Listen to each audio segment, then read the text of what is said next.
All right. Hello, Algebra 1 Part 1 class. Welcome to not our final lesson on factoring. We still have the rest of Chapter 5 to finish. But our last section in this unit on factoring. So again, kind of your plan for the rest of the week is you have this lesson with an assignment. Tomorrow, so Wednesday, you'll have a review. And then Thursday, you'll have a test. So this is your time to ask any questions. Tomorrow, today I'm gonna release I'm also have attached here the answers to the last quiz we took. Just kind of look at them if you have your work. Hopefully you have your work out there, and I'll put the quiz out there as I'll have the questions on there, and so on and so forth. So I have attached there so you can look over the quiz to see which you might have gotten right, which you might have gotten wrong, and then so the test is going to be the two sections you had on the quiz. There'll be a few on that, and then it'll be more of the stuff we're learning right now, which may be a little harder or easier for you.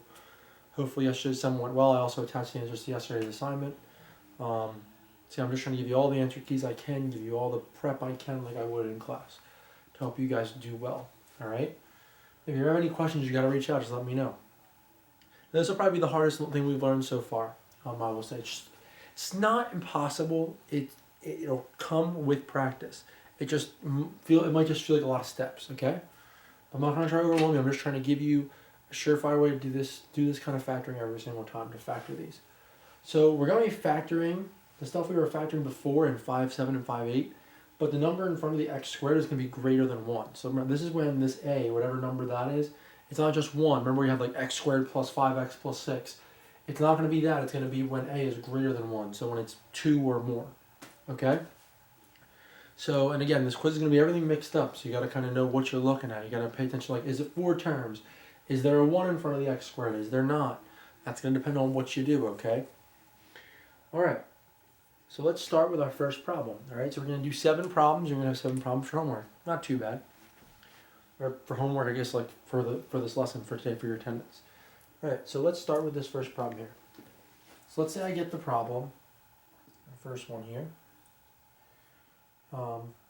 3x squared plus 7x plus 2. So what you see here is the number in front of x squared is greater than 1. That's going to change the way we do this problem. What I'm going to do first, I'm going to label the numbers in order from here to here, a, b, and c. So the first number is always going to be a, the number next to x squared. The number next to x is going to be b. And the number at the end, this is 7, sorry guys. And the number at the end is going to be c. So right in order, a, b, c, label. Now what I'm going to do is I'm going to multiply the first and last number. Okay, so I'll multiply 3 and 2. So AC is going to be 6, and the middle number is going to stay, 7. Okay, now what I'm going to do is I'm going to figure out 2 numbers that multiply to get AC, or 6, the 2 numbers multiplied, and adds to get 7. All right, well, let's think about it. Let's start with 6 and 1. 6 times 1 is 6. 6 plus 1 is 7. That works. Okay, so what do I do with the 6 and 1? I teach this to a lot of students, and they get very confused once I get here. They can get there, and they kind of get lost. Here's what I'm going to do when I get there. I'm going to change colors. Rewrite the first number I have there. 3x squared. So I didn't even change it. This middle term, becomes important. I'm actually going to factor this by grouping.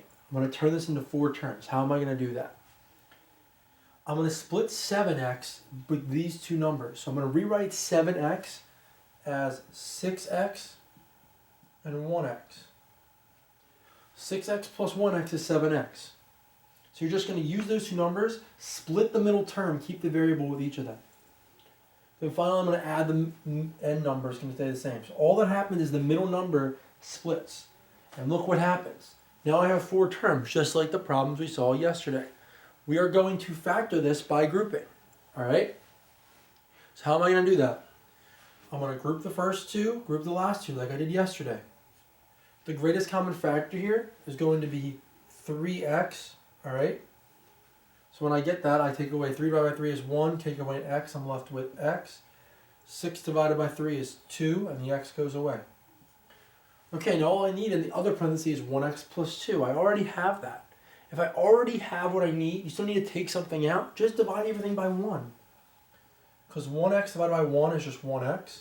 There's a 1, this is a 1x as well. 2 divided by 1 is just 2. I got the same thing here like I wanted and different things here. Now I put, like I did yesterday, the front numbers, right? So this just becomes 3x plus 1 times x plus 2, or 1x plus 2, whatever you want to write. There's your answer. So all it does is, all you're doing with this little trick is, you're splitting this 3-term trinomial into 4 terms so that you can factor by grouping, like what you just said. That's why I taught that section first in order to do this section. That's how you do it. Alright? Okay, hopefully that seemed easy enough. Let's look at another example. So I'll probably do the first 4 and then I'll have you guys try the last 3. Alright? So here's the first one.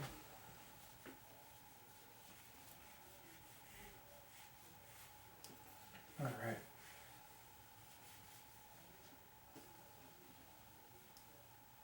Alright, second one is as follows, okay? Second one is going to be 3c squared minus 8c plus 5. Okay, so same process. Label A is 3, B is negative 8, and C is 5. Alright? I'm going to multiply the first and last number. So here I'm going to get, it's going to be 15. The middle number is negative 8. So again, I need 2 numbers that multiply to get 15 and add to get negative 8. So multiply to get positive 15 and add to get negative 8. If I go through my factors of 15, I would see that negative 3 and negative 5 work. Why? Well, negative 3 times negative 5 is positive 15. Negative 3 plus negative 5, you add together is negative 8. Alright, all well and good. What do we do next? This is the key step, important step. Rewrite the first number. Alright? 3c squared. All I did was rewrite that. Now we're going to split negative 8c up. We need this to become 4 terms. I'm going to rewrite this as negative 3c minus 5c. Put it in either order, you should get the same answer. And finally, I should get a positive 5 at the end. No, it does not matter what order you put these 2 numbers in. You might just get the opposite of a friend, but you would end up you still end up with the same thing in parentheses and the other thing, whatever should be the other parentheses. Doesn't matter what order you put negative 3 and negative 5 in, okay? Most people ask me that. Or whatever 2 numbers you get. So long as they have the C next to them, okay? Alright, and that's the only numbers that change. The last number stays the same. Alright, now I'm going to group the first 2 like I did before. Group the last 2. Here I can take out a 3 and a C, it's my greatest common factor. So I'm left with C minus 1. Here I'm going to take out not just a 5 but a negative 5, that's my GCF. I'm left with C minus 1, right? Negative 5 divided by negative 5 is positive 1C. 5 divided by negative 5 is negative 1. Again, you need these to be the same when we factor by grouping. So now we're going to finish it off. Use the front 2 numbers as my 1 parenthesis. 3C minus 5 and C minus 1. And there is my answer for number 2. Alright, hopefully not too bad. Again, it's going to seem very formulaic after a while. Okay, let's do 2 more, then I'm going to have you guys try 3, alright? That was the second one.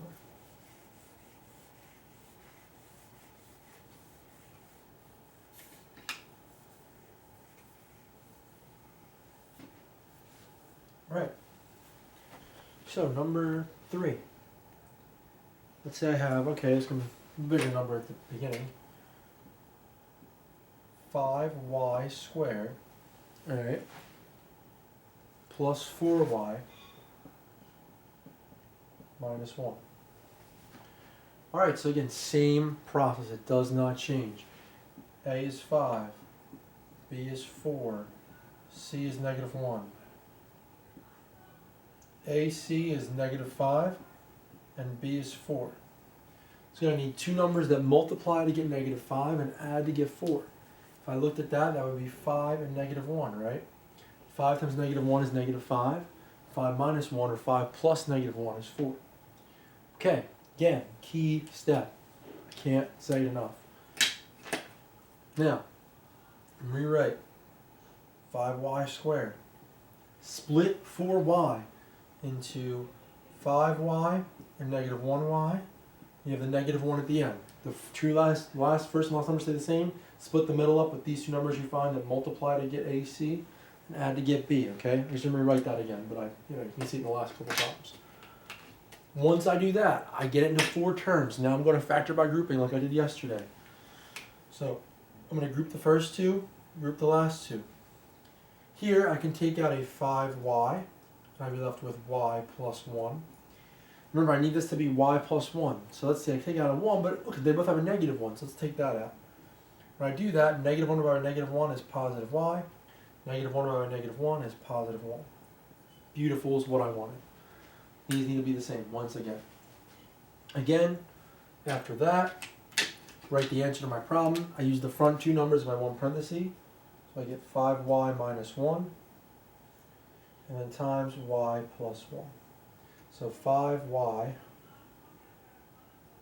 minus 1 times y plus 1. That's my answer. Alright. Alright, so one more, and then I'm going to have you guys try the last couple on your own, okay?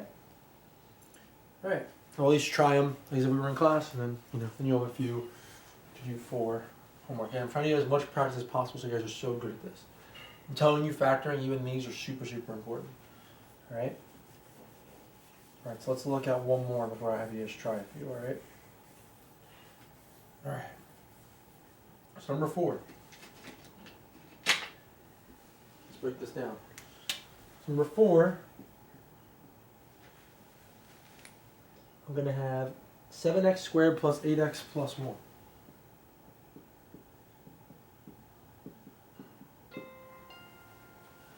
So I need two numbers that multiply.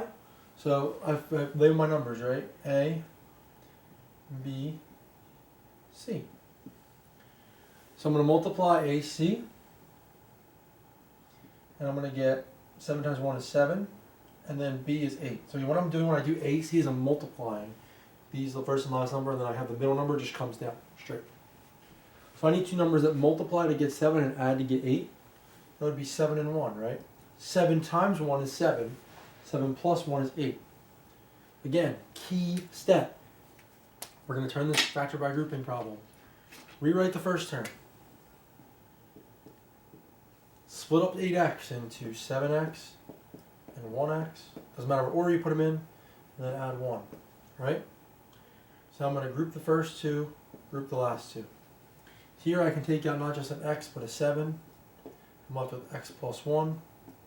I know this is already x plus 1. If it's already what you have, you can still take a 1 out. Everything divided by 1 is just itself, so you end up with x plus 1 once again, or 1x plus 1, they're both 1x. Once I do that, I make sure these are the same, which they are. Now I just finish this off. I rewrite the front two numbers in my one parenthesis. And then I have the other. And there's my final answer. But so now I think you guys should take a pause and try the last 3 on your own. Alright, then you can come back to the video. We'll go over those and then you do your homework assignment. Alright, so take a pause and come right back.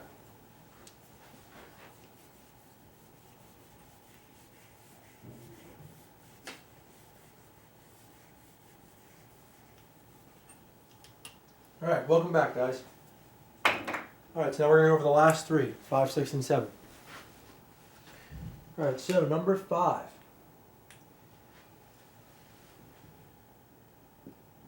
You have 5x squared, which I'm writing this right. 5x squared minus 17x plus 6. This one's a little bit weird. Alright, so we have A is 5, B is negative 17, and C is 6. So we multiply A times C is 30, 5 times 6, and B is negative 17. So we need two numbers that multiply to get 30 and add to get negative 17. If you weren't sure your times tables, think about it. Okay, 1 and 30 is never going to work. But 2 times 15 is 30. So let's say it wouldn't be positive, but it would be negative, right? Negative 2 times negative 15 is positive 30. Negative 2 plus negative 15 is negative 17. Again, what am I going to do? Rewrite the first number. Now I'm going to do minus 2x. I'm going to do actually minus 15x, sorry. Minus 15x minus 2x plus 6. Again, made a factor in my grouping problem. Alright, now I'm going to group the first two and the last two. Let's do that. So I'm going to group the 5x squared and the 15x. Then I have 2x and the 6. Here I'm going to take out a 5x, right? It's my greatest common factor. I'm left with x minus 3. Here, I can take out a 2, but that's a negative 2 in the front. Let's take a negative 2 out and see what happens. That becomes a positive x and a negative 3. 6 over negative 2 is negative 3. Just what we wanted. These need to be the same. Alright, so I'm going to write my final answer. I take the front two numbers. So that's going to be 5x minus 2 times x minus 3. I'll get out of the way in a second, guys. And there we go. There's number 5.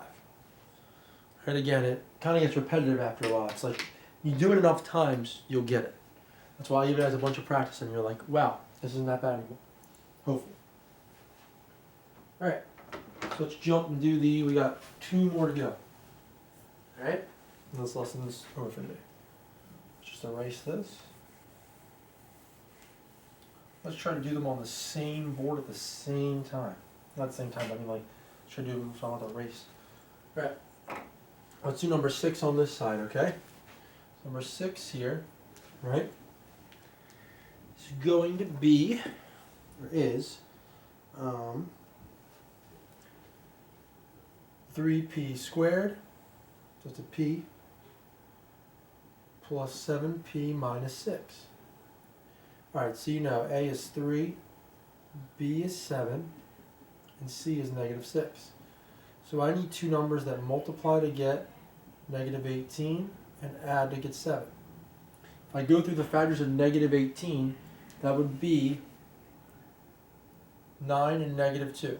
9 times negative 2 is negative 18. 9 minus 2 is 7. So I'm going to rewrite.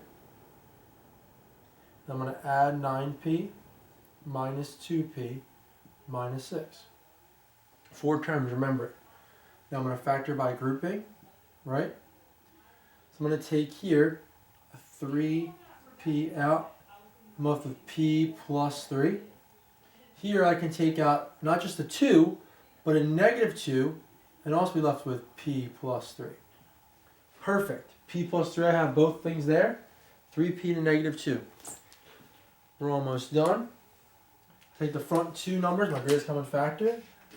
My greatest common factor is going to be my first set of parentheses. So 3p minus 2. My other set is the p plus 3. And we're done.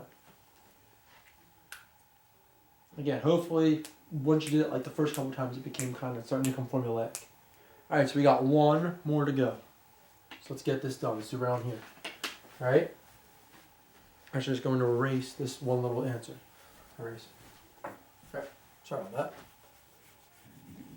So it's 3p minus 2 times p minus 3. I'll actually write it on the bottom, right? So you have it there.